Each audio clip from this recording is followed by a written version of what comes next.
Hello friends, എല്ലാവർക്കും നമസ്കാരം. നിങ്ങളേവരും കാത്തിരിക്കുന്ന നയനയുടെയും ആദർശിന്റെയും ഇന്നത്തെ വിശേഷത്തിലേക്ക് എല്ലാ കൂട്ടുകാർക്കും സ്വാഗതം. എല്ലാവർക്കും നല്ലൊരു ദിവസം ആശംസിച്ചുകൊണ്ട് നമുക്ക് ഇന്നത്തെ സൂപ്പർ ഹിറ്റ് വിശേഷത്തിലേക്ക് കിടക്കാം. അതിനു മുമ്പായിട്ട് ആരെങ്കിലും നമ്മുടെ ഈ ചാനൽ ആദ്യമായിട്ട് കാണുന്നുണ്ടെങ്കിൽ ഒന്ന് സബ്സ്ക്രൈബ് ചെയ്ത് വെക്കണം കേട്ടോ. അതിനോടൊപ്പം മാക്സിമം എല്ലാവരും നമ്മുടെ വീഡിയോ ഇഷ്ടപ്പെടുകയാണെങ്കിൽ തീർച്ചയായിട്ടും ഒരു ലൈക്ക് അടിച്ചിട്ട് പോകാവുള്ളേ. തുടങ്ങുമ്പോൾ തന്നെ കാണിക്കുന്നത് നമ്മുടെ നയനയും ആദർശം സംസാരിച്ചുകൊണ്ടിരിക്കുകയാണ്. അപ്പൊ ആദർശ് പറഞ്ഞു, നിനക്ക് കിട്ടുന്ന മൊമെന്റോ അത് ഹോളിൽ വെക്കാന്ന്. അപ്പോഴത്തേക്കാണ് നയന പറയുന്നത്, ദേഷ്യം വന്നു കഴിഞ്ഞിട്ടുണ്ടെങ്കിൽ ഒന്നെങ്കിൽ അതെടുത്ത് പൊട്ടിക്കും, അല്ലെങ്കിൽ എന്റെ തല തല്ലി പൊട്ടിക്കും. നീ കൂടുതലൊന്നും ചിന്തിക്കണ്ട. ഇന്നത്തെ ദിവസം ഈശ്വരനെ വിചാരിച്ച് നീ നേരെ ആ ഹോളിലേക്ക് ചെല്ല്. എന്നിട്ട് ഒരു ചിരിയോടുകൂടി പുരസ്കാരം മേടിച്ചിട്ട് 4 വാക്കും പറയണം. എനിക്ക് അത്രയും നിന്നോട് പറയാനുള്ളതെന്ന് പറഞ്ഞിട്ട് ആദർശ് അങ്ങ് പോവുകയാണ്. ഏതായാലും ഈ ഒരു സീൻ കഴിഞ്ഞ് പിന്നെ കാണിക്കുന്നത് നമ്മുടെ രേവതിനെയും വേണുവിനെയും അനാമികനെയാണ്. അങ്ങനെ അനാമിക പറയാ, അവളുണ്ടല്ലോ തഴച്ചു വളരുക, ഏറ്റവും നല്ല ഡിസൈനർക്കുള്ള അവാർഡാണ് കിട്ടാൻ പോകുന്നത്. ഞാൻ അറിഞ്ഞതേ നമ്മുടെ സ്റ്റേറ്റും കടന്ന് അവളുടെ പേര് പ്രചരിച്ചുകൊണ്ടിരിക്കുകയാണെന്നാ. ശരിയാ മോളെ വേണുവേട്ടൻ പറയുന്നത്. നേരത്തെ ഞങ്ങളുടെ കമ്മല് മാറ്റി മേടിക്കാൻ വേണ്ടി ജ്വല്ലറി പോയപ്പോഴത്തേക്കും നിങ്ങൾ മൂർത്തീസ് ജ്വല്ലറിയുടെ ബന്ധുക്കാരല്ലേ, എന്തിനാ ഇങ്ങോട്ടേക്ക് വന്നതെന്ന്. അവരൊക്കെ ഉണ്ടല്ലോ ഇവളെക്കുറിച്ചാണ് സംസാരിക്കുന്നത്. വാ തോരാതെ. അവൾ വന്നതിന് ശേഷം അവളുടെ ഡിസൈനാണ് പ്രിയം കൂടുതലെന്ന്. ഇനിയിപ്പൊ നിങ്ങളും അവളെ അങ്ങോട്ട് പുകഴ്ത്ത്, അതിന്റെ കുറവും കൂടെ ഉള്ളൂ. എങ്ങനെയെങ്കിലും ആ ഫംഗ്ഷൻ മുടങ്ങണമെന്ന എൻ്റെ ആഗ്രഹം. അതൊന്ന് മുടങ്ങി കിട്ടിയാൽ മതിയായിരുന്നു. ഒരു സമാധാനവും ഇല്ല. അല്ലെങ്കിലുണ്ടെങ്കിലോ അവൾ കൊടുക്കുന്ന ഗിഫ്റ്റും കൊണ്ട് ഇങ്ങോട്ടേക്കൊരു വരവ് വരും. എനിക്ക് അതൊന്നും കാണാൻ വയ്യ. ഇനിയിപ്പോ ഒന്നും പറഞ്ഞിട്ട് കാര്യമില്ല, നമ്മൾ തളയ്ക്കപ്പെട്ടു മോളെ. അതെ, വേണുവേട്ടൻ പറഞ്ഞത് ശരിയാ. നമ്മളാണ് പാലിൽ വിഷം കലർത്തിയെന്ന് ദേവയാനി ചേച്ചി അറിഞ്ഞു കഴിഞ്ഞാലേ നമ്മുടെ ജീവിതം അവിടെ തീരുന്നു കൂട്ടിക്കൊണ്ടാ മതി. അതിനിങ്ങനെ പേടിച്ച് ജീവിക്കാൻ പറ്റുമോ അമ്മേ? എത്ര നാൾ നമ്മൾ പേടിച്ച് ജീവിക്കും? അതിനൊക്കെ എന്ത് തെളിവാ ഉള്ളത്? അല്ല, എന്ത് അടിസ്ഥാനം ഉള്ളത്? എന്തെങ്കിലും അടിസ്ഥാനം ഉണ്ടോ? ഇല്ലല്ലോ. പിന്നെന്തിനാ നമ്മൾ പേടിക്കേണ്ടത്? അതിന്റെ ആവശ്യമുണ്ടോ? മോളെ, ഇപ്പൊ നമ്മളൊക്കെ കരുതുന്നത് പോലെ ആദർശന്റെ അമ്മയ്ക്കും മരുമോളോട് ദേഷ്യമുണ്ടെന്ന് തോന്നുന്നില്ല. അതെനിക്ക് മാത്രമല്ല, എല്ലാവർക്കും അങ്ങനെയാ തോന്നുന്നത്. മിക്കവാറും അവളെ ഇനി പറഞ്ഞൊന്നും വിടത്തില്ല. അവളിനി അവിടെ തന്നെ കാണും. അങ്ങനെ തന്നെയാ നടക്കാൻ പോകുന്നത്. അല്ല, അവളുടെ ഫംഗ്ഷൻ ചാനലിലൊക്കെ വരാൻ ചാൻസ് ഉണ്ട്. അതുകൊണ്ട് TV ഒന്നും ഓണാക്കണ്ട. അത്ര വലിയ ഫംഗ്ഷൻ ഒന്നും അല്ലെന്നാ ഞാൻ അറിഞ്ഞത്. എന്നാലും അവളിപ്പോ മൂർത്തീസ് ജ്വല്ലറിയുടെ മെയിൻ ഡിസൈനർ ആയില്ലേ. അതിൻ്റെ കൂടെ ഇടയ്ക്കിടയ്ക്ക് ചാനലിലൊക്കെ മുഖം കാണിക്കുന്നുമുണ്ട്. ഒരുത്തി ഡിസൈനർ, ഒരുത്തി SI. ഇനിയിപ്പോ മറ്റവൾ എന്താവുമെന്ന് അറിയില്ല. അവക്കെ ഒരു കുഞ്ഞ് ജനിക്കാൻ പോവല്ലേ. ഇനി ആ കുഞ്ഞായിരിക്കും ആ വീട്ടിലെ താരം. അതും മതിയല്ലോ അവക്ക്, വേറെ ഒന്നും വേണ്ടല്ലോ. നിനക്ക് അതുമില്ലല്ലോ. എൻ്റെ മോളാന്ന് പറഞ്ഞിട്ട് കാര്യമില്ല. ഇനി അതിനെക്കുറിച്ചൊന്നും അച്ഛനും അമ്മയും ചിന്തിക്കണ്ട. കുടുംബജീവിതം ഇല്ലാത്തവർക്ക് എങ്ങനെ കുഞ്ഞ് ജനിക്കാനാ? അല്ല, ഈ കുടുംബജീവിതം ഇല്ലാതായത് ആര് കാരണം? മോള് കാരണമല്ലേ. എങ്ങനെയെങ്കിലും ആ പ്രാതാലയത്തിൽ നിന്ന് പുറത്തുനിന്ന് ഇറങ്ങിയ മതിയായിരുന്നു. ലോകത്തെങ്ങും ഇല്ലാത്ത ചട്ടങ്ങളും നിയമങ്ങളും ഉള്ളൊരു വീട്. അല്ലാതെ പിന്നെ ഞാൻ എന്താ പറയാ, സത്യമായിട്ട് മടുത്തു, എനിക്ക് ജീവിതം മടുത്തു എന്നും പറഞ്ഞുകൊണ്ട് നമ്മുടെ അനാമിക ഇങ്ങനെ എന്ത് ചെയ്യണമെന്ന് അറിയാതെ ഭ്രാന്തിയെ പോലെ ഇങ്ങനെ നിൽക്കുകയാണ് കേട്ടോ. വല്ലാത്തൊരു മാനസികാവസ്ഥയായിപ്പോയി ഈ ഒരു അവാർഡിന്റെ കാര്യം കൂടെ അറിഞ്ഞു കഴിഞ്ഞപ്പോഴത്തേനും. പിന്നെ കാണിക്കുന്ന സീൻ എന്ന് പറഞ്ഞാല് നമ്മുടെ നയന ഇങ്ങനെ ഒരുങ്ങിക്കൊണ്ടൊക്കെ ഇരിക്കുകയാണ്. അപ്പോഴത്തേക്ക് നമ്മുടെ ആദർശ് അടുത്ത് വന്നു. നയന ഇങ്ങനെ ഒരുങ്ങുന്നതൊക്കെ നോക്കി ഇങ്ങനെ ആദർശ് നിൽക്കുക. അപ്പൊ നമ്മുടെ നയന പറഞ്ഞു, ലേഡീസ് മാത്രം പങ്കെടുക്കുന്ന പ്രോഗ്രാമാ. അതിലുപരി അമ്മയുടെ കൂട്ടുകാരിയുടെ മോളൊക്കെ ആണല്ലോ മെയിൻ സംഘാടകര്. പിന്നെ എന്താ അമ്മയ്ക്ക് വന്നാല് മരുമകള് ഈ ഒരു അവാർഡ് മേടിക്കുന്നത് കാണുന്നത് അമ്മയ്ക്കൊരു അഭിമാനമല്ലേ? പിന്നെന്താ? നിനക്ക് അമ്മയുടെ സ്വഭാവം അറിയാലോ.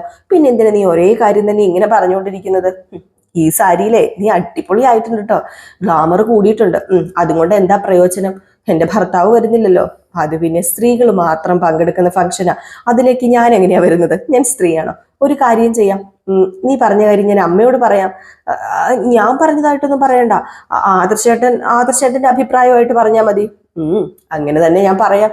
ഏതായാലും അമ്മ വരുമോ ഇല്ലോ എന്നറിയാലോ. ഞാൻ ഈ ഫംഗ്ഷനിൽ പങ്കെടുക്കില്ല എന്ന് പറയുമ്പോൾ എന്നെ ഏറ്റവും കൂടുതൽ വിമർശിച്ചത് അമ്മയല്ലേ. അമ്മയോടുള്ള സ്നേഹം കൊണ്ടാ ഗ്രേസി ആന്റിയും മകളും എനിക്ക് ഈ അവാർഡ് തരുന്നത്. അതെനിക്ക് ഉറപ്പാ. അവാർഡ് പ്രഖ്യാപിച്ചതിന് ശേഷമായിരിക്കും അമ്മ അത് അറിഞ്ഞത്. അതുകൊണ്ട് പിന്നെ അമ്മയ്ക്ക് തിരുത്താനും പറ്റില്ലല്ലോ. അമ്മ ഈ ഫംഗ്ഷനിലേക്ക് ക്ഷണിച്ചു കാണില്ലേ? അതൊക്കെ ക്ഷണിച്ചു കാണും, അതൊക്കെ ശരിയാണ്. എന്നിട്ട് പിന്നെന്താ അതിൽ പങ്കെടുക്കാതിരിക്കുന്നത്? അത് ശരിയാണോ? അത് ശരിയല്ലല്ലോ. നീയെ അവാർഡ് വാങ്ങുന്നത് കാണാനുള്ള വിശാല മനസ്സൊന്നും അമ്മയ്ക്കുണ്ടെന്ന് എനിക്ക് തോന്നുന്നില്ല. അമ്മയ്ക്ക് ആ വിശാല മനസ്സൊന്നും ഇല്ലടോ.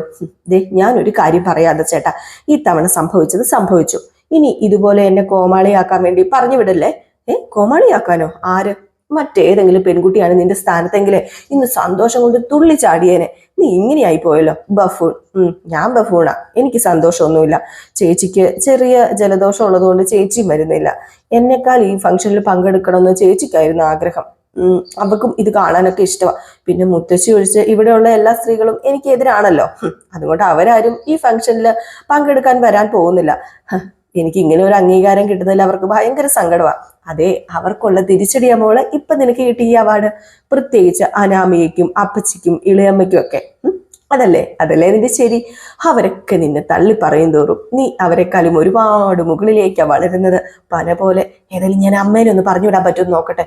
ദേ ആദർശേട്ടാ, ഞാൻ പറഞ്ഞതാണെന്ന് പറയല്ലോ കേട്ടോ. പിന്നെ ദേ ഈ മാല എന്റെ കഴുത്തിൽ ഇട്ട് തന്നെ എന്ന് പറഞ്ഞൊരു നെക്ലേസ് കൈ കൊടുക്കാണ്. ഏതായാലും നമ്മുടെ നയന കളക്ഷൻസിൽ നിന്ന് തന്നെയാണ് ആ ഒരു മാല നമ്മുടെ നയന എടുത്തതും. ഏതായാലും ആ മാല നമ്മുടെ നയനയുടെ കഴുത്തിലേക്ക് ഇട്ട് കൊടുത്തിട്ട് ഇന്ന് ഈ മാല അവിടെ ജ്വലിച്ച് നിൽക്കും. ഈ മാല തിരക്കി നാളെ മൂർത്തി ജ്വല്ലറിയിൽ ആൾക്കാർ വരും. നീ നോക്കിക്കോ. ഇതൊക്കെയല്ലേ നമ്മുടെ ജ്വല്ലറിയുടെ പരസ്യം എന്ന് പറയുന്നത്. എന്നെ വെറും പരസ്യക്കാരി ആക്കിയതൊന്നുമല്ല, നിനക്കുള്ള ഡിമാൻഡ് നിനക്കല്ലേ ഉള്ളൂ നയന എന്നൊക്കെ പറയാണ്. എന്നിട്ട് നമ്മുടെ ആദർശ് പറഞ്ഞു, മാലയൊക്കെ ഇട്ട് കഴിഞ്ഞ് നിനക്ക് ഇത്രയും സൗന്ദര്യം ഉണ്ടെന്നേ എനിക്കറിയില്ലായിരുന്നു. അത് പിന്നെ എന്നെ നന്നായിട്ട് നോക്കിയിട്ടില്ലല്ലോ, ഇപ്പോഴല്ലേ നന്നായിട്ട് നോക്കുന്നത്, അതും കൊണ്ടായിരിക്കും. എന്നാലേ ചെല്ലാതെ ചേട്ടാ അമ്മയോട് സംസാരിക്കുക. അമ്മ എന്താ പറയുന്നതെന്ന് അറിയട്ടെ. അതെ, അമ്മ വന്നില്ല എന്ന് കരുതി നീ പോകാതെ ഒന്നും ഇരിക്കരുത്. ഞാൻ പോകാതിരിക്കില്ല. ഞാൻ വാക്ക് പറഞ്ഞല്ലേ, ഞാൻ പോകും. ആദർശേട്ടൻ ചെല്ല്. ഏതായാലും ഇനിയിപ്പോ പോകാതിരിക്കാൻ പറ്റില്ലല്ലോ, ഞാൻ വാക്ക് കൊടുത്തെന്ന് പറഞ്ഞല്ലോ. എങ്കിൽ പിന്നെ ആദർശേട്ടൻ ചെല്ലാൻ പറഞ്ഞു. നയന ഇങ്ങനെ സന്തോഷത്തോടു കൂടി ഇങ്ങനെ ചിരിച്ചുകൊണ്ട് നിൽക്കുന്നു. നമ്മുടെ ആദർശ ദേവയാനിയുടെ അടുത്തേക്ക് പോവാണ് കേട്ടോ. ദേവയാനിയുടെ അടുത്തേക്ക് ചെല്ലുന്നു നമ്മുടെ ആദർശ് ഒരു ചെറിയ ചിരിയൊക്കെ ആയിട്ട്. അപ്പോഴത്തേക്കും എന്താടാ എന്നിങ്ങനെ ചോദിക്കാണ്. അല്ല, ഒരു കണക്കിനെ ശരിയാണ്. അല്ല, അമ്മയുടെ ഫ്രണ്ടിന്റെ മകളും കൂടി അല്ലേ ഈ പ്രോഗ്രാം സംഘടിപ്പിക്കുന്നത്. അത് അമ്മയോടുള്ള സ്നേഹത്തിന്റെ പുറത്ത് തന്നെയാണല്ലോ. അതാ ഞാൻ അത് ശരിയാന്ന് പറഞ്ഞത്. ആ നിലയ്ക്ക് അമ്മയും ആ പ്രോഗ്രാമിൽ പങ്കെടുക്കേണ്ടതല്ലേ. അമ്മ എന്താ ഒഴിഞ്ഞു മാറി നിൽക്കുന്നത്? അത് പിന്നെ എനിക്ക് താല്പര്യമില്ല. അമ്മേ, എനിക്ക് പോകാൻ പറ്റുന്നില്ല. കാരണം അവിടെ വനിതകൾ മാത്രം പങ്കെടുക്കുന്ന പ്രോഗ്രാം ആണല്ലോ. അങ്ങനെയൊന്നുമില്ല. ഇപ്പൊ നിനക്ക് വേണമെങ്കിൽ പോകാം. അവളുടെ ഭർത്താവ് എന്ന നിലയിൽ പോയെന്നോർത്തോണ്ട് ഒരു പ്രശ്നമില്ല. അത് പിന്നെ ഞാൻ പോകുന്നില്ല അമ്മേ. പക്ഷെ അമ്മ പോകണമെന്ന് എനിക്ക് ആഗ്രഹമുണ്ട്. അമ്മയൊന്ന് പോ. അവൾ ആയിരിക്കും പറഞ്ഞത് ഞാൻ ഈ പ്രോഗ്രാമിൽ പങ്കെടുക്കണമെന്ന്. അമ്മ എന്തിനാ എല്ലാ കാര്യത്തിനും പഴിക്കുന്നത്? അവൾ അങ്ങനെ ഒരു ആഗ്രഹം പറഞ്ഞിട്ടുണ്ടെങ്കിൽ അത് അവളുടെ നന്മയായിട്ട് കരുതിയാ പോരെ. അവൾക്ക് ഭയങ്കര വാശിയാണോ ഞാൻ ചെല്ലണമെന്ന്? അമ്മ ചെന്നില്ലെങ്കിൽ അവള് ചിലപ്പോൾ പകുതി വഴി എത്തുമ്പോൾ അവളുടെ വീട്ടിലേക്ക് അങ്ങ് പോയാലോ. ഇത് കേട്ടത് നമ്മുടെ ദേവയാനി ഒന്ന് ഞെട്ടി കേട്ടോ. എൻ്റെ ഈശ്വര, ഇനി പോകുമോ? എന്നിട്ട് നമ്മുടെ ആദർശനോട് പറഞ്ഞു, എന്നെ തോൽപ്പിക്കാനല്ലേ അവളുടെ ശ്രമം. അവൾ അവാർഡ് മേടിക്കുമ്പോൾ ഞാൻ കാഴ്ചക്കാരിയായിട്ട് അവിടെ നിൽക്കണം. അതിന് മനഃപൂർവ്വം അവളൊരു സീൻ ഉണ്ടാക്കുന്നതാ. ഇത്രയും നേരം സീൻ ഉണ്ടാക്കിയിട്ട് ഫലിച്ചില്ല. അപ്പൊ അടുത്ത സീനുമായിട്ട് വന്നേക്കുക. അമ്മേ, നയൻ ഈ പ്രോഗ്രാമിൽ പങ്കെടുത്തില്ല എങ്കിൽ ആരാ കൊച്ചാവുന്നത്? അമ്മയല്ലേ. അമ്മയുടെ കൂട്ടുകാരി മകളും ഒക്കെ അല്ലേ. എന്ത് ചെയ്യാനാ, എന്നോട് ചോദിക്കാതെയാ ഇങ്ങനെ ഒരു പ്രോഗ്രാം അവർ സെറ്റ് ചെയ്തത്. അവൾക്കാണ് അവാർഡ് കൊടുക്കുന്നത് എന്ന് പറഞ്ഞ് എന്നെ നേരത്തെ വിളിക്കുകയായിരുന്നെങ്കിൽ ഞാൻ പറഞ്ഞേനെ അവർക്ക് ഇത് കൊടുക്കണ്ട എന്ന്. ഒരു കാരണവശാലും അല്ല. ഗ്രേസി ആന്റിക്ക് അറിയാലോ അമ്മയും നയനയും തമ്മിലുള്ള അകൽച്ച. അതുകൊണ്ടാ അമ്മയോട് ഈ അഭിപ്രായം അവർ ചോദിക്കാതെ ഇരുന്നത്. പക്ഷെ അമ്മേ, അർഹതയുള്ളവർക്കല്ലേ അവാർഡ് കൊടുക്കാൻ പറ്റത്തുള്ളൂ. എന്ത് അർഹതയാണ് നിന്റെ കെട്ടികൾക്കുള്ളത്? കുറച്ച് ഡിസൈൻ വരച്ചു, അതിന് കിട്ടാവുന്നതിനപ്പുറം പേരും കിട്ടി. അതിന്റെ കൂടി ഇനിയിപ്പോ അവാർഡ് വേണമെന്ന് പറഞ്ഞു കഴിഞ്ഞിട്ടുണ്ടെങ്കിൽ അതിൻ്റെ കൂടെ അവാർഡും വേണം. ഇനി ഒരുപാട് അവാർഡുകൾ അവളെ കാത്തിരിപ്പുണ്ട്. ഞാൻ ഈ ഫോറിൻ ഡിസൈനേഴ്സിനൊക്കെ അയച്ചു കൊടുത്തായിരുന്നു. അതൊക്കെ നോട്ട് വെച്ചിരിക്കുക. നിനക്ക് വേറെ പണിയില്ലേ അവളെ ഇങ്ങനെ വളർത്തി വിടാനായിട്ട്? നിനക്ക് നാണമില്ലേ? അവസാനം നിനക്ക് മുകളിലെ അവൾ പറക്കാൻ തുടങ്ങും. അമ്മേ, എനിക്ക് മൂർത്തീസ് ജ്വല്ലറിയുടെ MD എന്നൊരു സ്ഥാനം മാത്രമേ ഉള്ളൂ. അവളുടെ കഴിവ് കൊണ്ട് എനിക്ക് മുകളിലേക്ക് വളർന്നു കഴിഞ്ഞു.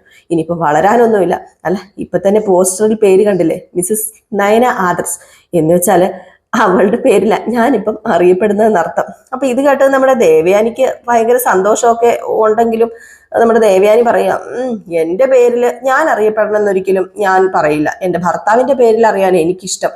എനിക്ക് പേരെടുക്കാൻ കഴിവില്ലാത്തവളാണല്ലോ. നിന്റെ ഭാര്യയ്ക്ക് ഒരുപാട് കഴിവുകളുണ്ടല്ലോ. അതുകൊണ്ട് പ്രശ്നമില്ല. ഇനിയിപ്പോൾ അവള് മത്സരിക്കാൻ തുടങ്ങുമല്ലോ. പുതിയ ഡിസൈനുകൾ റിസർച്ച് ചെയ്തിങ്ങനെ ഉണ്ടാക്കും ഈ പേര് നിലനിർത്താൻ വേണ്ടി. അമ്മേ, അതൊക്കെ നല്ല കാര്യമല്ലേ? നമ്മുടെ മൂർത്തീസ് ജ്വല്ലറിക്കല്ലേ നല്ലത്? നമ്മുടെ ജ്വല്ലറിക്കല്ലേ ഇത് ഗുണം ചെയ്യുന്നത്? എനിക്കൊന്നും അറിയില്ല, എന്നോടൊന്നും പറയുകയും വേണ്ട. ഇന്ന് ഞാൻ ആ പ്രോഗ്രാമിൽ പങ്കെടുക്കുമ്പം അവൾക്ക് മുമ്പിൽ ഒരുപാട് താഴ്ന്നു പോവുക ഞാൻ. അമ്മയെ തോൽപ്പിക്കണം എന്നാ നിന്റെ ആഗ്രഹമെങ്കിൽ ഞാൻ അങ്ങനെ ചെയ്യാം. ഓക്കെ. അമ്മേനെ തോൽപ്പിക്കാനല്ല, അമ്മ ആ പ്രോഗ്രാമിൽ പങ്കെടുക്കണമെന്ന് അവൾ ഒരുപാട് ആഗ്രഹിക്കുന്നുണ്ട്. അമ്മ ചെന്നില്ലെങ്കിൽ ചിലപ്പോൾ അവാർഡ് മേടിക്കാതെ അവൾ തിരിച്ചു പോയാലോ? അല്ല, അങ്ങനെ അവൾ പറഞ്ഞോ? ആ, അങ്ങനെയൊക്കെ പറഞ്ഞു. അവൾ അങ്ങനെയൊക്കെ പറഞ്ഞു. അതുകൊണ്ടല്ലേ ഞാൻ അമ്മേനെ നിർബന്ധിക്കുന്നത് അങ്ങോട്ടേക്ക് പോകാൻ വേണ്ടി. ഇനി അവൾ അവാർഡ് മേടിച്ചില്ലെങ്കിലോ? ഒന്നാതെ ഇവിടെ നിന്ന് ആരും പോകുന്നില്ല. പിന്നെ അമ്മായിയമ്മയും മരുമകളും തമ്മിലുള്ള പിണക്കം ഇത്രയും രൂക്ഷമാണെന്ന് നാട്ടുകാരെ അറിയിക്കാതിരിക്കാൻ വേണ്ടിയെങ്കിലും അമ്മ അതിൽ പങ്കെടുക്കണം. ശരി ശരി. അതിനുവേണ്ടി വേണമെങ്കിൽ മാത്രം ഞാൻ അങ്ങോട്ടേക്ക് പോകാം, അല്ലാതെ വേറൊന്നിനും അല്ല കേട്ടോ. അവാർഡ് മേടിക്കാതിരുന്നാലേ ഞാനല്ലേ കൊച്ചാവുന്നത്, എൻ്റെ കുടുംബക്കാരല്ലേ കൊച്ചാവുന്നത്. ഇനിയിപ്പം ഏത് വേഷത്തിൽ പോകണമെന്നാ ഞാൻ ആലോചിക്കുന്നത്. അത് പിന്നെ സാരിക്ക് ഞാൻ സെലക്ട് ചെയ്ത് തരാം. വേണ്ട വേണ്ട, എൻ്റെ മോനെ നിന്റെ ഭാര്യയ്ക്ക് സാരി സെലക്ട് ചെയ്ത് കൊടുത്താൽ മതി, എനിക്ക് സാരി സെലക്ട് ചെയ്തോളാം, നീ പൊക്കോ എന്ന് പറഞ്ഞു. ആദർശ് അവിടെ നിന്ന് പോവാണ് കേട്ടോ. ആദർശ് പോയി കഴിയുമ്പോഴത്തേക്ക് നമ്മുടെ ദേവയാനി ഇങ്ങനെ ചിരിച്ചോണ്ട് ഇരിക്കുകയാണ്. എന്നിട്ട് ഇങ്ങനെ മനസ്സിൽ വിചാരിക്കുക, എൻ്റെ മരുമകൾ സെലക്ട് ചെയ്തൊരു സാരി ഉണ്ട്, എൻ്റെ മകൻ സെലക്ട് ചെയ്ത് കൊണ്ടു തന്നതാന്ന് പറയുന്ന ആ ഒരു സാരി അത് എടുത്തുകൊണ്ട് പോകാം എന്ന് പറഞ്ഞ് ആ സാരിയൊക്കെ കൊടുക്കാനായിട്ട് തുടങ്ങാണ് കേട്ടോ. ഏതായാലും അടിപൊളി ഫംഗ്ഷനാണ്. ഫംഗ്ഷൻ പൊടി പൊടിക്കണമല്ലോ. അതിനുവേണ്ടിയാണ് നമ്മുടെ ദേവയാനിയുടെ ഓരോ പ്ലാനുകളെ. അതിനേക്കാളും വലിയ പ്ലാനാണ് മരുമകൾ കാണുന്നത്. ഏതായാലും ഈ സീൻ കഴിഞ്ഞ് പിന്നെ കാണിക്കുന്ന സീൻ എന്ന് പറഞ്ഞിട്ടുണ്ടെങ്കിൽ ഫംഗ്ഷൻ നടക്കുന്ന സ്ഥലമാണേ. അവിടെ ചെന്നിറങ്ങിയതും ദേവയാനി ആട്ടോ ചെന്നിറങ്ങുന്നത് കാണിക്കുന്നത്. അങ്ങനെ ചെന്നിറങ്ങിയതും നമ്മുടെ നയനയുടെ ആ ഒരു വലിയൊരു ഫ്ലെക്സ് ഇങ്ങനെ കാണുകയാണ്. അത് കണ്ടത് ഭയങ്കര സന്തോഷം. അപ്പൊ അവിടെ നിന്ന് കുറച്ച് ലേഡീസിനോട് ചോദിക്കുക, അല്ല ഗ്രേസി ആൻമരിയൊക്കെ അത് പിന്നെ മേഡം അകത്തുണ്ട് എന്ന് പറയാം. അങ്ങനെ ആ ഒരു ഫ്ലെക്സിലൊക്കെ നോക്കി ഭയങ്കര സന്തോഷത്തോടെ ചിരിച്ചുകൊണ്ടാണ് നമ്മുടെ ദേവയാനി അകത്തേക്ക് കയറി പോകുന്നത്. അങ്ങനെ നമ്മുടെ നയനെക്കുറിച്ച് വാദോരാതെ സംസാരിച്ചുകൊണ്ടിരിക്കുകയാണ് ഗ്രേസിയും അതുപോലെ തന്നെ ആൻമരിയും ഒക്കെ. അപ്പൊ നമ്മുടെ ദേവയാനി കയറി വന്ന് ഗ്രേസി എന്ന് വിളിച്ചു. അപ്പം ഗ്രേസി പറഞ്ഞു, പറഞ്ഞ് നാവെടുത്തില്ല, അതിനു മുമ്പ് എത്തിയല്ലോ. അല്ല എന്താ ഈ പ്രോഗ്രാം ഒക്കെ? എല്ലാം നോക്കുന്ന എൻ്റെ മോളല്ലേ, അതുകൊണ്ട് കുഴപ്പങ്ങളൊന്നും തന്നെ ഇല്ല. അപ്പോഴത്തേക്ക് നമ്മുടെ ആൻമരി പറഞ്ഞു, പെട്ടെന്നുള്ള പ്രോഗ്രാം ആയതുകൊണ്ട് വലിയ ഒരുക്കങ്ങളൊന്നുമില്ല ആൻറ്റി, എങ്കിലും തരക്കേടില്ലാതെ ഞാൻ കാര്യങ്ങളൊക്കെ ഒപ്പിച്ചിട്ടുണ്ട് കേട്ടോ. നന്നായിട്ടുണ്ട് മോളെ, സൂപ്പർ ആയിട്ടുണ്ട്. അല്ല, അവാർഡ് മേടിക്കുന്ന നമ്മുടെ ഗസ്റ്റ് വന്നോ?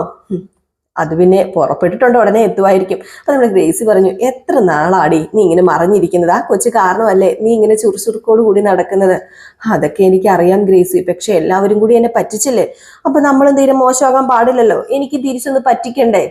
പിന്നെ ഇതിനെന്താ അർത്ഥമായിരിക്കുന്നത്? അത് മാത്രമല്ലടോ, വീടിനകത്താണെങ്കിലും മൊത്തത്തിൽ കുഴപ്പങ്ങളാ, മൊത്തത്തില് തകരാറായിട്ട് കിടക്കുക എന്ന് വേണമെങ്കിൽ പറയാം. ഞാൻ എൻ്റെ മരുമകളെ സ്നേഹിച്ചു തുടങ്ങിയാലേ ഞങ്ങൾ വേർപിരിക്കാനും എൻ്റെ മരുമകളെ എങ്ങനെയെങ്കിലും വീട്ടിൽ നിന്ന് പുറത്താക്കാനും ശ്രമിക്കുന്നവരാ അവിടെ ഉള്ളവര്. അവരുടെയൊക്കെ മുമ്പിൽ ചെറിയ നാടകം കളിച്ച് നിൽക്കുന്നതാണ് നല്ലത്. ജലജയുടെ കാര്യമൊക്കെ നിനക്ക് അറിയാലോ. അറിയാം, ജലജയുടെ കാര്യം നന്നായിട്ട് അറിയാം. അർഹതയില്ലാതെയാ മൂർത്തി സാറും അമ്മയും കൂടെ കൂട്ടിയിട്ട് അതിൻ്റെ ഒരു നന്ദി പോലും ഈ ജലജയ്ക്കില്ല. അത് എല്ലാവർക്കും അറിയാന്നുള്ള കാര്യം തന്നെയാ. അത് മാത്രമല്ല ഗ്രേസി, അനിയുടെ കല്യാണത്തിന് തൊട്ടു മുമ്പ് വരെ എന്നെയും നയനെയൊക്കെ സ്നേഹിച്ചിരുന്ന ജാനകി ഉണ്ടല്ലോ, ഇപ്പം ജലജയ്ക്കൊപ്പം തിരിഞ്ഞിരിക്കുക. അവക്കിപ്പം നയനെ ഒട്ടും ഇഷ്ടമല്ല. ഇപ്പം അവളോട് ചുമ്മാ വെറുതെ പോരൊക്കെ എടുക്കുക. അഭിയുടെ കാര്യം പറയണ്ടല്ലോ, അഭിയും അതുപോലെ തന്നെയാ. അവിടെ പിന്നെ ഞാനും എൻ്റെ മരുമകളും അകൽച്ച ഉണ്ടെന്ന് അവരെ ബോധ്യപ്പെടുത്തുന്നല്ലേ നല്ലത്, അങ്ങനെ പോകുന്നതല്ലേ നല്ലത്. കൂട്ടത്തില് ആദർശനും മുത്തശ്ശിയൊക്കെ പറ്റിക്കുന്നു എന്ന് മാത്രം, അത്ര മാത്രമേ ഉള്ളൂ. അവർക്കൊരു ചെറിയ പണി കൊടുക്കണം. അപ്പൊ നമ്മുടെ ആൻമേരി പറഞ്ഞു, നല്ലതിന് വേണ്ടിയല്ലേ ആന്റി ഇങ്ങനെയൊക്കെ ചെയ്യുന്നത്, അതുകൊണ്ട് പിന്നെ കുഴപ്പമില്ല. അല്ല, ആ മാല എന്തി? മോൾക്ക് വേണ്ടി പണിയിച്ച മാല, ഞാൻ തന്ന ഡിസൈനില്. അത് ഞാൻ കാണിക്കാം എന്ന് പറഞ്ഞ് ആ മാല അങ്ങ് കാണിക്കാണ് കേട്ടോ. ആ മാല കണ്ടത് നമ്മുടെ ദേവയാനിക്ക് ഭയങ്കര ഇഷ്ടമായി. നന്നായിട്ടുണ്ടല്ലോ മോളെ, സൂപ്പർ ആയിട്ടുണ്ട്. ഇതിലും നന്നായിട്ടുണ്ട്. നയന കളക്ഷൻസിന്റെ പേരില് പുറത്തിറക്കിയ തന്റെ മരുമകളുടെ ഡിസൈനുകള്. എങ്കിലും എൻ്റെ മരുമകളെ ഒരു മാഗസീനിൽ നോക്കിയിട്ട് ഒരു മാല കൊള്ളാവെന്ന് പറയുന്നത് ആദ്യമായിട്ടാണ്. അപ്പം തന്നെ ഞാൻ ഓർപ്പിച്ചു, അവാർഡ് ഫംഗ്ഷന്റെ അന്ന് ആ മാല അവളുടെ കഴുത്തിൽ അണിയിച്ചു കൊടുക്കണമെന്ന്. അന്ന് ഞാൻ തീരുമാനം എടുത്തതാ. കണ്ടോടി ഗ്രേസി, അമ്മായിയമ്മയ്ക്ക് മരുമകളോടുള്ള സ്നേഹം എന്ന് അവിടെ അടുത്ത് നിന്ന് വേറൊരു കൂട്ടുകാരി പറയാണ്. എന്നിട്ട് ആ കൂട്ടുകാരി പറഞ്ഞു, നേരത്തെ വെറുപ്പായിരുന്നെങ്കിലേ ഇപ്പൊ 1000 മടങ്ങായിട്ടാ മരുമകളെ സ്നേഹിക്കുന്നത്. ഇതിൽ കൂടുതൽ എന്താ വേണ്ടത്? അതറിയാതെ പാവം നയന അവാർഡ് പോലും നിരസിച്ചില്ലേ. എന്ത് ചെയ്യാനാ? ആ സമയത്ത് സത്യം പറഞ്ഞാൽ ആന്റി ഞാൻ വിഷമിച്ചു പോയി. എന്ത് ചെയ്യുന്നോർത്തു. മോള് വിഷമിച്ചേക്കാൾ കൂടുതൽ ഞാൻ വിഷമിച്ചു. ഈ അവാർഡ് ഫംഗ്ഷനിൽ ഞാനാ സംഘടിപ്പിച്ചതെങ്കിലും അതെനിക്ക് പറയാൻ പറ്റില്ലല്ലോ. അങ്ങനെ പറഞ്ഞു കഴിഞ്ഞിട്ടുണ്ടെങ്കിൽ ശരിയാവില്ലല്ലോ എന്ന് മാത്രമല്ല, ആ അവാർഡ് കിട്ടിയത് അത്ര വലിയ സംഭവമല്ലെന്ന് ഞാൻ പറഞ്ഞും പോയി. എനിക്കിതിനോട് താല്പര്യമില്ലെന്ന് ഞാൻ പറഞ്ഞു പോയി. അതുകൊണ്ടാണ് അവള് അവാർഡ് വേണ്ടാന്ന് വെച്ചത്. പിന്നെ ഒരു വിധത്തിലാണ് സമ്മതിപ്പിച്ചെടുത്തത്. ആദർശിനെ കൊണ്ടും അവന്റെ മുത്തച്ഛീനെ കൊണ്ടും ഒക്കെ പറയിപ്പിച്ചിട്ട് അവളുടെ മനസ്സൊക്കെ ഒന്ന് മാറി കിട്ടിയത്. പെടാപ്പാട് പെട്ടു എന്ന് വേണമെങ്കിൽ പറയാം. എങ്കിൽ പിന്നെ ഞങ്ങൾ അങ്ങോട്ടേക്ക് ചെല്ലട്ടെ, നയന മേഡം വരാൻ സമയമായി, ഏതായാലും ഞങ്ങൾ പോകാം എന്നിങ്ങനെ പറഞ്ഞു. അപ്പൊ കൂട്ടുകാർ പറഞ്ഞു, അതെ ഒരു കാര്യം ചെയ്യ്, നയനെ കാണാന് ദേവയാനിയും കൂടെ വരാൻ പറഞ്ഞപ്പോഴത്തേക്ക് ഞാനും വരാം, പക്ഷെ ഞാൻ എവിടെയെങ്കിലും മറിഞ്ഞു നിൽക്കുള്ളൂ, എനിക്ക് മറിഞ്ഞു നിന്നിട്ട് കണ്ടാൽ മതിയെന്ന്. ഈ സമയത്താണ് നമ്മുടെ ജലജനെ കാണിക്കുന്നത്. ജലജ ആണെങ്കിൽ ജാനകിയോട് പറയും, ഓരോ ദിവസം ചെല്ലുന്തോറും അവൾ വളരുക, പുരസ്കാരങ്ങൾ ഓരോന്നായിട്ട് കിട്ടിക്കൊണ്ടിരിക്കും, ഒരു സമാധാനവും കിട്ടുന്നില്ല.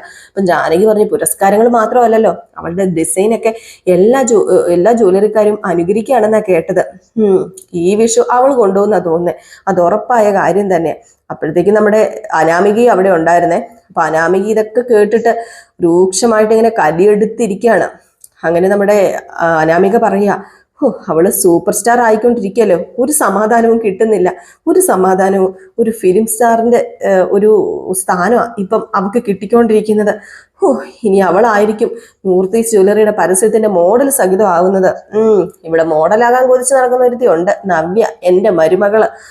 അവളുടെ വയറ്റിലൊരു കുഞ്ഞുള്ളത് കൊണ്ടാ അവൾ അടങ്ങി നിൽക്കുന്നത്. ഇല്ലെങ്കിൽ ഇപ്പൊ അവളെ കയറ് പൊട്ടിച്ചു പോയേനെ, അല്ലെങ്കിലും അനിയത്തി വേഷം കെട്ടിച്ചേനെ. അങ്ങനെയൊന്നും വേഷം കെട്ടത്തില്ല ജലജ. അവക്ക് സ്വയം വളരുന്നതാ ഇഷ്ടം. സ്വന്തം ചേച്ചിയാണെങ്കിലും അവക്ക് മുകളിലേക്ക് വളരാൻ അവളെ അനുവദിക്കില്ല. അവൾ അങ്ങനെ ഒരുത്തിയാ. അപ്പൊ നമ്മുടെ അനാമിക പറഞ്ഞു, രാവിലെ വീട്ടുമുറ്റത്ത് കോലം വരയ്ക്കുന്നത് മുതൽ വീട്ടിലുള്ളവരെ സ്വാധീനിക്കുന്നത് വരെ അവളാ. അതിനിപ്പോ വല്യമ്മയുടെ സപ്പോർട്ടും ഉണ്ട്. അത് മോള് പറഞ്ഞത് ശരിയാണല്ലോ ജാനകി. അവളെ ഇങ്ങനെ അഴിച്ചുവിടാനേ ഏടത്തിയുടെ സപ്പോർട്ട് ഉണ്ടല്ലോ, ഏടത്തി സപ്പോർട്ട് ചെയ്യാണല്ലോ. അത് സപ്പോർട്ടല്ല ജലജ, ഗതികേട്, ഏടത്തിയുടെ ഗതികേട്. ഇനിയിപ്പൊ മരുമകളുമായിട്ട് വഴക്കിട്ട് കഴിഞ്ഞിട്ടുണ്ടെങ്കിൽ മോൻ അമ്മയ്ക്കെതിരാവുന്ന ഏടത്തിക്ക് നന്നായിട്ട് അറിയാം. അതുകൊണ്ടാണ് ഇങ്ങനെ അടയൊട്ടി നിൽക്കുന്നത് പോലെ ഒട്ടി നിൽക്കുന്നത്. അതുകൊണ്ടാ മോന്റെ ഇഷ്ടത്തിനനുസരിച്ച് ഇങ്ങനെ പൊക്കോണ്ടിരിക്കുന്നത്, അല്ലാതെ സ്നേഹമുള്ളത് കൊണ്ടൊന്നുമല്ല. അപ്പൊ അനാമിക പറഞ്ഞു, അല്ല ഇന്നത്തെ ഫംഗ്ഷൻ TV-യിൽ വരുമായിരിക്കും അമ്മേ? ഒന്നും അറിയില്ല, ചിലപ്പോ വരുത്താനും ചാൻസ് ഉണ്ട്. ആദർശാണല്ലോ, അവനെ എങ്ങനെയെങ്കിലും വരുത്തും. അവനവന്റെ ഭാര്യനെ പ്രശസ്തിയാക്കിക്കൊണ്ടിരിക്കുകയല്ലേ. അങ്ങനെ പ്രശസ്തിയാവുന്നവളെ അവളെ ഇട്ടിട്ടങ്ങ് അവനെ ഇട്ടിട്ടങ്ങ് പോയാൽ മതിയായിരുന്നു. അവള് പോയതുവാ. ഇതുപോലൊരു വീട് അവൾക്ക് സ്വപ്നം കാണാൻ പറ്റുമോ? ഈ ജീവിതത്തിൽ ഒരിക്കലുമില്ല. അവളുടെ കഴിവുകൾ മുഴുവൻ പുറത്തെടുക്കുവാനേ മൂർത്തി ജ്വല്ലറിനെ പോലെയുള്ളൊരു ഗ്രൗണ്ട് അവൾക്ക് വേറെ കിട്ടില്ല. അത് ഉറപ്പായ കാര്യം തന്നെയാണ്. അമ്മ പറഞ്ഞത് ശരിയാ, അവൾ അവസരം പരമാവധി മുതലാക്കും. നമ്മളെല്ലാവരും അവളുടെ താഴെയായി പോവുകയും ചെയ്യും. അനീത്തിയാണെങ്കിൽ SI, ചേച്ചിയാണെങ്കിൽ ഡിസൈനർ. ഇനിയിപ്പൊ പ്രസവിച്ചു കഴിഞ്ഞാൽ വേറൊരുത്തി ഏത് നിലയിൽ എത്തുമോ എന്തോ. ഇതുങ്ങടൊക്കെ തലയിലെഴുത്ത്, അത് വല്ലാത്തൊരു തലയിലെഴുത്തായി പോയല്ലോ. എന്ത് തലയിലെഴുത്ത്? നമ്മക്കല്ലേ തലയിലെഴുത്ത്, വേറെ ആർക്കും അല്ലല്ലോ തലയിലെഴുത്ത് എന്നിങ്ങനെ ജാനകി പറയുകയും ചെയ്തു. എന്നിട്ട് ജാനകി നമ്മുടെ അനാമികയോട് പറയാ, അതെ അനി 3 ബ്രാഞ്ച് നോക്കുന്നുണ്ട്, അത് മോള് പോയി നോക്കണം. അധികാരം കുറച്ചൊക്കെ മോള് സ്ഥാപിക്കാൻ നോക്കണം. അതിന് അമ്മയുടെ മോൻ എന്നെ കൂടെ കൂട്ടണ്ടേ? എന്നെ കൂട്ടില്ലല്ലോ. അവൻ ഇവിടുന്ന് മാറി നിൽക്കുന്നത് തന്നെ എന്നെ കൂട്ടാതിരിക്കാനാ. അറിയാലോ, ആദർശേട്ടന് അയാളുടെ ഭാര്യയെ കൂടെ കൊണ്ടുപോകുമ്പം അങ്ങനെ എന്നെ കൂടെ കൊണ്ടുപോകാനുള്ള താല്പര്യം അമ്മയുടെ മകനില്ല. അമ്മയുടെ മകൻ ഇല്ലാത്തിടത്തോളം കാലം എന്നെ കൊണ്ടുപോകില്ല. എന്നെ ഇഷ്ടമില്ലാത്ത ഒരുത്തനോടൊപ്പം ഞാൻ എങ്ങനെയാ അമ്മയെ പോകുന്നത്? അങ്ങനെ പോയിട്ടുണ്ടെങ്കിൽ ശരിയാവുമോ? എനിക്കങ്ങനെ നാണം കെട്ട് വലിഞ്ഞു കയറേണ്ട കാര്യമൊന്നുമില്ല എന്ന് പറഞ്ഞിട്ട് നമ്മുടെ അനാമിക അങ്ങനേറ്റ് പോവുക. പിന്നെ കാണിക്കുന്നത് ഫംഗ്ഷൻ നടക്കുന്ന സ്ഥലമാണ് കേട്ടോ. അങ്ങനെ ഫംഗ്ഷൻ നടക്കുന്ന സ്ഥലത്ത് എല്ലാവരും നമ്മുടെ നയനെ സ്വീകരിക്കാൻ കാത്തു നിൽക്കുകയാണ്. അങ്ങനെ നമ്മുടെ നയന വന്ന് വണ്ടിയിൽ നിന്ന് ഇറങ്ങുകയാണ്. വന്ന ഉടനെ തന്നെ നമ്മുടെ ഗ്രേസിയുടെ മോളൊക്കെ കൂടി ആ ഒരു ബൊക്ക കൊടുത്തു കേട്ടോ. എന്നിട്ട് പറഞ്ഞു, അവസാന നിമിഷം ഞങ്ങളെയൊക്കെ പേടിപ്പിച്ചു കേട്ടോ. അത് പിന്നെ മനഃപൂർവ്വമല്ല, ആന്റിയും ആൻമരിയും നിങ്ങളെല്ലാവരും ചേർന്ന് എനിക്ക് ഇങ്ങനെ ഒരു അവാർഡ് തരുന്നതിൽ എനിക്ക് വലിയ സന്തോഷമുള്ളൂ.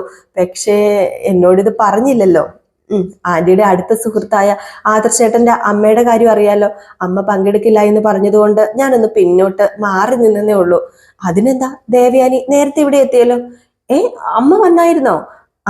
ദേവയാനി വന്നിട്ടുണ്ട്. ദേവയാനി അകത്തിരിപ്പുണ്ട്. വലിയ താല്പര്യമൊന്നുമില്ല, എങ്കിലും വന്നല്ലോ, അതിൽ എനിക്കും വലിയ സന്തോഷമുണ്ട് നയന മേഡം. ഇനിയിപ്പം മരുമകൾ അവാർഡ് മേടിക്കുന്നത് കണ്ടിട്ട് അമ്മ ഇവിടുന്ന് പോകത്തുള്ളൂ. അതുകൊണ്ട് മോള് ധൈര്യമായിട്ട് കയറി വന്നു പറഞ്ഞ് അകത്തേക്ക് നമ്മുടെ നയനയെ ക്ഷണിച്ചുകൊണ്ട് പോവാണ് കേട്ടോ. ഏതായാലും ഇത് കണ്ട് നമ്മുടെ ദേവയാനി വലിയ സന്തോഷത്തോടു കൂടി തന്നെ നിൽക്കുന്ന സീന് കാണിച്ചിട്ടാട്ടോ ഇന്നത്തെ വിശേഷം അവസാനിക്കുന്നത്. അപ്പോൾ എല്ലാവരും കാത്തിരിക്കുക, അടുത്ത വിശേഷവുമായിട്ട് വരാം. അതുവരെ എല്ലാവർക്കും ബൈ ബൈ.